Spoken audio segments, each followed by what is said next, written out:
Katulinongan kay Kristo. Father Joseph Salando po, ang Paris Priest, si Victor po, kan parokya, as in Santuario ng Manila, doon sa Senyora de Salvacion de Gisaruan. Maot po po na magpasalamat sa inyong gabos, mga devotos, mga irina, sa pagselebrar po niyato sa pakisumaro nindo sa kapiestahan ni Nuestra Señora de Salvacion, ang langit na rin na kan probinsya ni Nanbaya sa patrona kan Diocese ni Legazpi. Nakulo pong mga biyaya ang pinapulos in Malay Diyos sa paagitan kamot ni Mahalay na.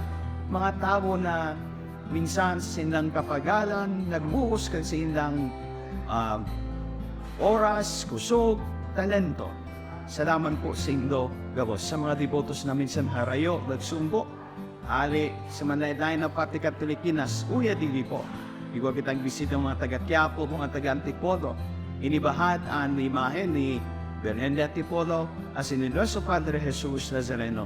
Sa sinila salamat sa mga partners po niya ito digli sa planning, pag-implementar, training, sa mga aldaw na ini, urog na ang Local Government Unit of the Week sa pamamayo ni Mayor Jaime Villanueva. Salamat po sa inyo sa mga pag-iriba sa kapulisan, sa Provincial PNP. Sa tabang po nindo, nakulang salamat, naging marhay sa trapiko, so sistema na pasunod. Maray po na naging dalagan, maugma, makailugan ng dalagan. Sa posisyon sa dagat, sumatarawan, aning Philippine Navy, aning Marine Police, Maritime Police, and ini po na Coast Guard, sinimapa, mga karapag po nindaday ko ng masaro-saro.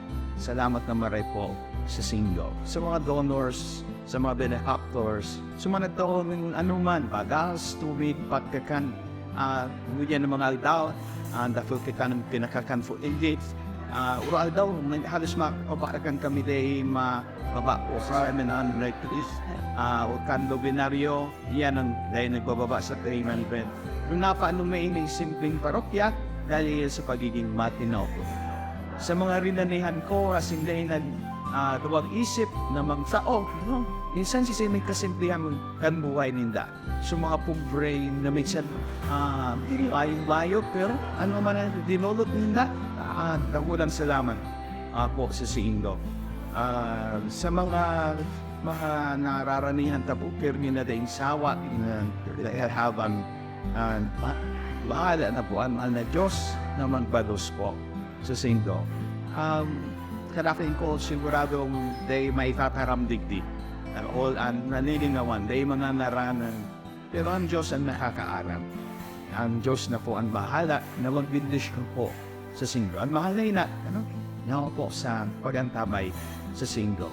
Lugod sa mga pamilya niya, sa pagsuro, inikay ka mo sa anuman na pag-alaman, asinagawon sa kasapitan, asindarahot sa akin nga na si Jesus sa puyangan. Diyos mabaluso.